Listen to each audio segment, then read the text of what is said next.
வழக்கு தொடர்பாக முக்கிய தகவல் ஒன்று வெளியாகி இருக்கிறது. பழிவாங்க காத்து கொண்டிருந்தவரை சுட்டு பிடித்திருக்கிறார்கள் போலீசார்.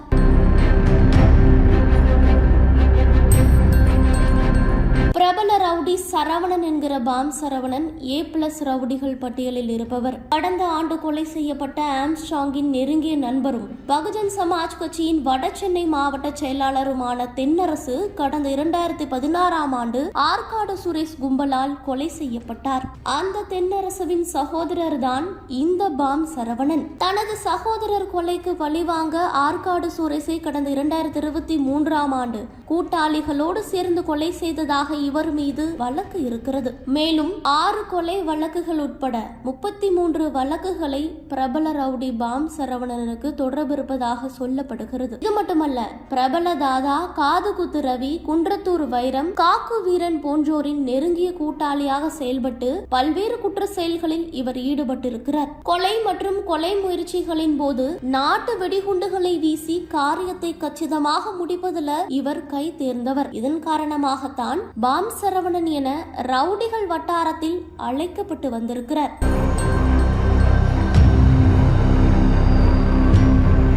இதுவரை 5 முறை குண்டர் தடுப்பு சட்டத்தில் இவர் கைது செய்யப்பட்டு சிறையில் அடைக்கப்பட்டிருக்கிறார். தற்போது நீதிமன்றங்கள்ல நடந்து வரும் வழக்கு விசாரணைக்கு ஆஜராகாமல் தொடர்ந்து தலைமறைவாக இருந்து வந்திருக்கிறார். தன்னுடைய சகோதரர் தென்னரசு மற்றும் ஆம்ஸ்ட்ராங் கொலைக்கு பழிவாங்க பாம் சரவணன் தலைமறைவாக இருப்பதாகவும் அதற்காக திட்டமிட்டு காத்திருப்பதாகவும் உளவு பிரிவு எச்சரித்ததை அடுத்து போலீசார் தனிப்படை அமைத்து அவரை தீவிரமாக தேடி வந்தார்கள். தென்னரசு மற்றும் பாம் சரவணனின் இன்னொரு சகோதரரான மாரி அரசு மருத்துவமனையில் வைக்கப்பட்டிருந்த ஆம்ஸ்ட்ராங் உடலை பார்க்க சென்ற போது கதறி அழுதிருக்கிறார். அந்த சமயத்துல திடீரென மாரடைப்பு ஏற்பட்டு மயங்கி விழுந்த அவரினுடைய உயிர் பிரிந்திருக்கிறது. அந்த அளவுக்கு உயிரிழந்த ஆம்ஸ்ட்ராங் மீது 3 சகோதரர்களும் மிகுந்த ஈடுபாடு கொண்டவர்களாக இருந்திருக்கிறார்கள். இதில் 2 பேர் உயிரிழந்துவிட்ட நிலையில் பாம் சரவணன் மட்டும் பழிக்கு பழி வாங்க திட்டமிட்டு காத்திருந்ததாக சொல்லப்படுகிறது.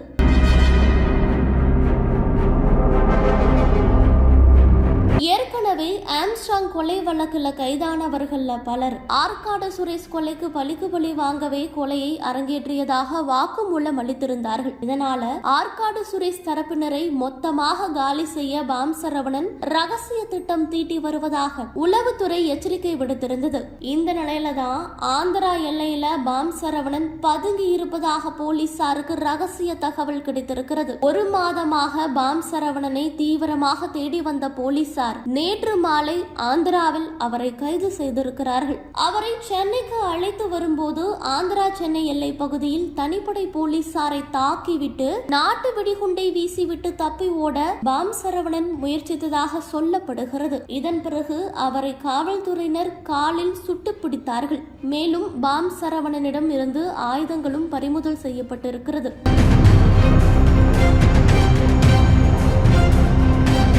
பழிக்கு பழி என குற்ற சம்பவங்கள் தொடர்கதையாகவே இருக்கிறது. இதனை எப்படியாவது முடிவுக்கு கொண்டு வர வேண்டும் என்பதே அனைவரினுடைய கோரிக்கையாக இருக்கிறது. தமிழகத்தையே உலுக்கிய ஆம்ஸ்ட்ராங் வழக்குல பழிவாங்க காத்து கொண்டிருந்த பாம் சரவணனை தான் தற்போது போலீசார் பிடித்திருக்கிறார்கள்.